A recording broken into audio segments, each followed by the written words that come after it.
سامعین محترم، بسم اللہ الرحمن الرحیم۔ عصر کے وقت عرش کا فیصلہ۔ اللہ تعالیٰ نے خود اس تسبیح کی قسم کھائی اور فرمایا ہر پریشانی، ہر مصیبت منٹوں میں ختم ہو جائے گی جس گھر میں یہ تسبیح ایک بار پڑھی جائے گی۔ محترم ناظرین، آج کی یہ تسبیح آپ کی پریشانیوں اور مشکلوں کے پہاڑوں کو توڑنے والی ہے۔ آج ہم اس حقیقت کا پردہ اٹھائیں گے کہ آخر وہ کون سی تسبیح ہے کہ جو ہر مصیبت، ہر پریشانی کو منٹوں میں ختم کر دیتی ہیں۔ اللہ تعالیٰ نے خود اس تسبیح کی قسم کھائی اور فرمایا کہ یہ عصر کے وقت عرش کا فیصلہ ہے۔ جس گھر میں یہ تسبیح ایک بار پڑھی جاتی ہے اس گھر سے تمام مصیبتیں، پریشانیاں، تنگ دستی، شیطانی طاقتیں سب ختم ہو جاتے ہیں۔ اس کی فضیلت کے لیے اللہ رب العزت نے قسم جیسا زوردار اعلان فرما دیا اور یہ فرمایا کہ جو یہ تسبیح عصر کے وقت پڑھتا ہے تو اس کی تمام مشکلیں آسان ہو جاتی ہیں۔ ذرا سوچئے، جب خالق کائنات خود کسی چیز کی گارنٹی دے رہے ہو تو پھر اس کے اثر میں کوئی شک کی گنجائش کیسے باقی رہ سکتی ہے؟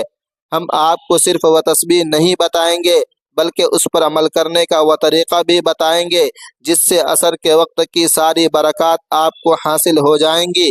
تو اس بابرکت تسبیح کے جس کے بارے میں اللہ رب العزت نے قسم کھائی، اس کے بارے میں جاننے کے لیے گزارش ہے کہ ویڈیو کو آخر تک لازمی دیکھیے گا۔ محترم ناظرین، سامعین، آج کے اس رفتار اور پرفتن دور میں ہم جس طرف بھی نظر اٹھاتے ہیں ہر انسان کے گہری بے چینی، ایک اندرونی قرب اور مختلف نوعیت کی پریشانیوں میں مبتلا نظر آتا ہے۔ وہ دولت مند ہو یا غریب، حکمراں ہو یا عام شہری، ہر ایک کی زباں پر اپنی مشکلات کا رونا ہے۔ گھر میں سکون ختم ہو چکا ہے، آپس کے رشتے ٹوٹ رہے ہیں، اولاد نافرمان ہو رہی ہے اور کاروبار کے معاملات میں برکت نہیں رہی۔ کیا آپ نے کبھی غور کیا کہ سب ہمارے ساتھ کیوں ہو رہا ہے؟ پہلے تو ایسا نہیں تھا۔ کیا ہمارا معاشرہ دن بدن مسائل کے سمندر میں کیوں غرق ہوتا جا رہا ہے؟ اس کا جواب ہمیں کسی سائنسداں یا ماہر نفسیات کے پاس نہیں ملے گا، بلکہ اس کی جڑ ہماری اپنی غفلت میں پیوست ہے۔ تمہاری ان تمام پریشانیوں کی بنیادی اور سب سے بڑی وجہ ہمارا اپنا خالق و مالک اور رازق اللہ رب العزت سے دور ہو جانا ہے۔ ہم دنیا کے عارضی جھمیلوں میں، فانی لذتوں کی دوڑ میں اس قدر مگن ہو چکے ہیں کہ ہم نے دین کو، جو ہماری ابدی نجات کا واحد ذریعہ ہے، پس پشت ڈال دیا ہے۔ جب انسان اپنے مقصد تخلیق کو بھلا دیتا ہے تو خالق بھی اس پر دنیاوی مشکلات کے دروازے کھول دیتا ہے تاکہ وہ بندہ پلٹ کر تھک ہار کر اپنے اصل ٹھکانہ یعنی رب کے در پر واپس آ جائے۔ یہ ایک اٹل اور قرآنی حقیقت ہے کہ ہم جتنا اسلام کی تعلیمات اور ہمارے پیارے نبی حضرت محمد مصطفیٰ صلی اللہ علیہ وسلم کی سنتوں اور قرآن کا نور سے دور ہوں گے اتنا ہی ہم دنیاوی اور اخروی مصیبتوں میں گرتے چلے جائیں گے، کیونکہ ہمارے دل کا سکون صرف اللہ پاک کے ذکر میں پوشیدہ ہے۔ لیکن محترم ناظرین، یہاں مایوس ہونے کی ضرورت نہیں، کیونکہ ہمارا رب کوئی سخت گیر اور بے نیازات نہیں۔ اللہ تعالیٰ وہ ذات ہے جو نہایت ہی رحم و کریم ہے۔ اس کی رحمت کا دامن اتنا وسیع ہے کہ وہ اپنے بندے کی چھوٹی سے چھوٹی نیکی کو بھی قبول فرما لیتا ہے اور اس کے بدلے میں بڑے سے بڑے گناہوں کو معاف کر دیتا ہے۔ وہ 70 ماؤں سے زیادہ محبت کرنے والا، ہر پل ہمیں توبہ اور واپسی کا موقع دینے والا ہے۔ محترم ناظرین، اللہ کی شان رحمت کا کوئی اندازہ نہیں لگا سکتا۔ اللہ تعالیٰ کی رحمت کی ایک چھوٹی سی جھلک پر غور کیجیے جو ہمیں بخاری شریف کی ایک مشہور روایت سے ملتی ہے۔ ایک بار بنی اسرائیل کی ایک عورت جو بدکاری کا پیشہ کرتی تھی انتہائی گرم دن میں سفر کر رہی تھی کہ اس نے راستے میں ایک کتے کو شدید پیاس کی حالت میں ہانپتے ہوئے دیکھا۔ کتا پیاس کے مارے کیچڑ چاٹ رہا تھا۔ اس عورت نے کتے پر رحم کھاتے ہوئے فوراً اپنے چمڑے کے موزے میں کنویں سے پانی نکالا اور اس پیاسے کتے کو پلا دیا۔ وہ عمل دنیا کی نظر میں معمولی تھا، مگر اللہ رب العزت نے اس بے زبان جانور پر رحم کرنے کے اس عمل کو قبول فرمایا اور اسی ایک نیکی کے بدلے اس عورت کے تمام گناہوں کو معاف فرما دیا۔ سوچئے، اگر ایک فاحشہ عورت کے ایک کتے پر رحم کرنے کے عمل کو اللہ تعالیٰ نے بخشش کا ذریعہ بنا دیا، پھر اگر ہم انسانوں پر رحم کریں، اپنے رشتوں کو جوڑیں اور سب سے بڑھ کر اپنے رب سے تعلق مضبوط کر لیں تو ہماری پریشانیاں، مشکلات اور غم کتنی جلدی ختم ہو سکتے ہیں۔ اسی طرح ایک اور مشہور حدیث قدسی جس میں اللہ تعالی فرماتا ہے، اے ابن آدم، اگر تو میرے پاس زمین بھر کر گناہ لے کر آئے اور میرے ساتھ کسی کو شریک نہ کیا ہو تو میں اتنی ہی مغفرت لے کر تیرے پاس آؤں گا۔ یہ ہے ہمارے رب کریم کی بڑائی اور غفاریت کی شان۔ وہ تو صرف ہمارے ایک قدم بڑھانے کا انتظار کر رہا ہے، اور اگر ہم نے سچے دل سے رجوع کر لیا تو وہ تمام گناہوں کو ڈالنے کے لیے تیار ہے۔ اب جب ہم اپنے رب کی شان کریمی کو سمجھ لیا تو ہمیں یہ بھی جاننا چاہیے کہ اس سے تعلق کیسے جوڑا جائے، کیونکہ تعلق جوڑتے ہی ہر مشکل، ہر پریشانی ختم ہو جائے گی۔ اللہ تعالیٰ سے تعلق جوڑنے کا سب سے پہلا اور اہم راستہ 5 وقت کی نماز ہے، جو دین کا ستون اور ایمان کا عملی ثبوت ہے۔ محترم ناظرین سامعین، اسلام کے روح عبادت اور ذکر الہی میں پناہ ہے۔ تلاوت قرآن، اللہ تعالیٰ کا ذکر، اس کی حمد و ثنا، تسبیحات اللہ تعالیٰ کے ذکر کی سب سے اعلیٰ صورتیں ہیں۔ کچھ لمحات ایسے ہوتے ہیں جو اللہ پاک کے ہاں خاص فضیلت رکھتے ہیں، اور انہی میں سے ایک وقت عصر کا ہے۔ عصر کے وقت آسمان پر سورج اپنی منزل کے آخری کنارے کی طرف بڑھ رہا ہوتا ہے، دنیا کی رونقیں تھمنے لگتے ہیں اور فضا میں ایک خاص خاموشی چھا جاتی ہے۔ یہی وہ لمحہ ہے جب دلوں کے دروازے ذکر الہی کے لیے سب سے زیادہ نرم ہو جاتے ہیں۔ اسی ساعت میں عرش کے فیصلے کے وقت جب کوئی اخلاص نیت سے یہ تسبیح پڑھنا شروع کرتا ہے تو رحمت الہی کے دروازے اس کے لیے کھلنے لگتے ہیں۔ اس کی ہر مصیبت، ہر مشکل منٹوں میں ختم ہو جاتی ہیں۔ جس کے گرد فرشتے حصار قائم کر لیتے ہیں وہ اللہ تعالیٰ کی حفاظت میں آ جاتا ہے، اور شیطان اس کے قریب بھی نہیں آ سکتا۔ احادیث مبارکہ میں یہ بات بارہا بیان ہوئی ہے کہ اللہ پاک کا ذکر اور تسبیحات سے نہ صرف بندے کا دل منور ہوتا ہے بلکہ اس کی تمام مشکلیں اور پریشانیاں دور ہو جاتی ہیں۔ حضور اقدس صلی اللہ علیہ وسلم نے فرمایا کہ اپنے گھروں کو قبروں کی مانند نہ بناؤ بلکہ ان میں قرآن کی تلاوت، تسبیحات اور ذکر و اذکار کیا کرو، کیونکہ وہ گھر جس میں یہ عمل کیا جاتا ہے وہاں اہل آسمان کے لیے گھر نور کی طرح چمکتا ہے، جیسے زمین والوں کے لیے آسمان کے ستارے۔ عصر کے وقت جب یہ تسبیح پڑھی جاتی ہے تو یہ وقت قبولیت دعا بھی ہوتا ہے، یہ عرش کے فیصلے کا وقت ہوتا ہے۔ اس گھڑی میں بندہ اللہ تعالیٰ کے قریب تر ہوتا ہے، اس کی زبان سے نکلنے والا ہر کلمہ اللہ پاک کے حضور خاص مقام رکھتا ہے۔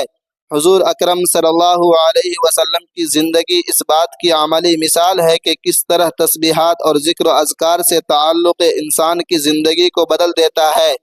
آپ صلی اللہ علیہ وسلم کی تعلیمات ہمیں یہ سکھاتی ہیں کہ اللہ پاک کا ذکر اور تسبیحات کو صرف زبان سے نہیں بلکہ دل سے پڑھا جائے۔ جب بندہ اللہ تعالیٰ کی حمد و ثنا اور اس کا ذکر و اذکار کر کے اللہ پاک کو یاد کرتا ہے تو اس پر خاص عنایت نازل ہوتی ہے۔ اولیاء و صالحین بھی ہمیشہ اللہ تعالیٰ کے ذکر و اذکار کے لیے اوقات مقرر کرتے تھے، اور ان میں عصر کا وقت خاص اہمیت رکھتا تھا، کیونکہ یہ وہ لمحہ ہے جن میں دن کا اختتام اور رات کی روحانی ابتدا ایک دوسرے سے ملتے ہیں۔ یہ عرش پر فیصلے کا وقت ہوتا ہے۔ نماز عصر اور عصر کے وقت کی اہمیت و فضیلت کے بارے میں حضور پاک صلی اللہ علیہ وسلم نے متعدد مقامات پر بہت سے ارشادات فرمائے، جن میں عصر کی نماز کی حفاظت کی تاکید۔ رسول اللہ صلی اللہ علیہ وسلم نے فرمایا، جس نے عصر کی نماز چھوڑ دی اس کے اعمال ضائع ہو گئے۔ یہ حدیث بتاتی ہے کہ عصر کی نماز ایمان اور عمل کی بنیاد ہے۔ جو اس نماز کی پابندی کرتا ہے وہ گویا اپنے ایمان کی حفاظت کرتا ہے، اور جو اسے ترک کرتا ہے وہ اپنے نیک اعمال سے محروم ہو جاتا ہے۔ عصر کی نماز جنت کی ضمانت ہے۔ رسول اللہ صلی اللہ علیہ وسلم نے فرمایا، جو شخص فجر اور عصر کی نمازوں کی پابندی کرے گا وہ جنت میں داخل ہوگا۔ یہ حدیث واضح کرتی ہے کہ عصر کی نماز بندے اور اللہ کے درمیان عہد و وفا کی مانند ہے۔ جو بندہ ان دو نمازوں فجر اور عصر کی پابندی کرتا ہے اس کے لیے جنت کی بشارت ہے۔ عصر کے وقت دعا کی قبولیت۔ رسول اللہ صلی اللہ علیہ وسلم نے فرمایا، جمعہ کے دن ایک گھڑی ایسی ہے جس میں اگر کوئی مسلمان بندہ نماز پڑھ رہا ہوتا ہے اور اللہ سے کچھ مانگے تو اللہ تعالیٰ اسے ضرور عطا کرتا ہے۔ صحابہ کرام رضی اللہ تعالی عنہ نے پوچھا، یا رسول اللہ صلی اللہ علیہ وسلم وہ کون سی گھڑی ہے؟ آپ صلی اللہ علیہ وسلم نے فرمایا وہ عصر کے بعد کا وقت ہے۔ یہ حدیث بتاتی ہے کہ خصوصاً جمعہ کے دن عصر کے بعد دعا کی قبولیت کے خاص لمحات ہوتے ہیں۔ یہ وقت روحانی طور پر انتہائی بابرکت ہے، لہٰذا عصر کے بعد قرآن کریم کی تلاوت، ذکر و اذکار اور دعا کا اہتمام کرنا قبولیت کا سبب بنتا ہے۔ عصر کی نماز فرشتوں کے گواہ ہونے کا سبب بنتا ہے۔ عصر کی نماز فرشتوں کے گواہ ہونے کا وقت ہے۔ رسول اللہ صلی اللہ علیہ وسلم نے فرمایا تمہارے پاس رات اور دن کے فرشتے آتے ہیں، فجر اور عصر کے وقت جمع ہوتے ہیں، پھر جو فرشتے تمہارے پاس رات گزارتے ہیں وہ اوپر جاتے ہیں تو اللہ تعالیٰ ان سے پوچھتا ہے تم نے میرے بندے کو کس حال میں چھوڑا؟ وہ عرض کرتے ہیں ہم نے انہیں نماز پڑھتے ہوئے چھوڑا اور نماز پڑھتے ہوئے پایا۔ عصر کا وقت وہ مبارک لمحہ ہے جب فرشتے بندوں کے اعمال اللہ پاک کے حضور پیش کرتے ہیں۔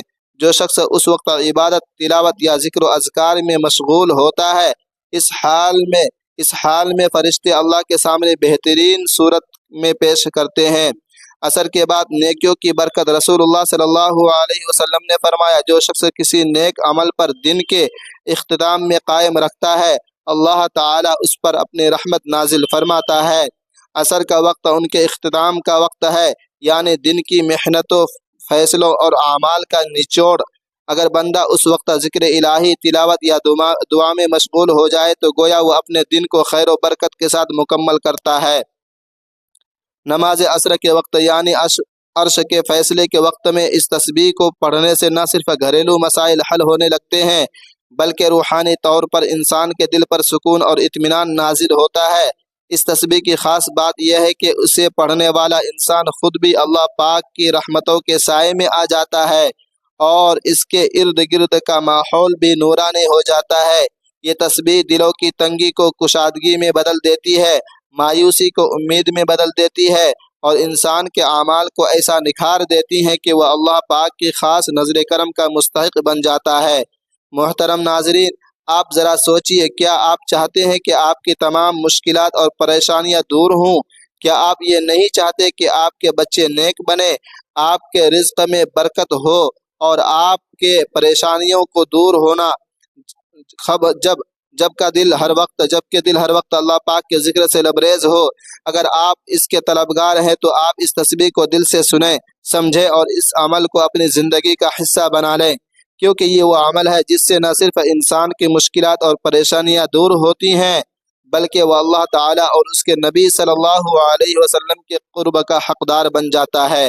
اگر آپ چاہتے ہیں کہ آپ کا دل نور و منور ہو جائے، آپ کے دل سے وسوسے، اندھیرے اور غم کے بادل چھٹ جائیں اور آپ کی زندگی میں سکون آ جائے تو آپ کو عرش کے فیصلے کے وقت یعنی عصر کے وقت اس عمل کو لازمی کرنا ہے اور اس کے اثرات آپ خود دیکھیں گے۔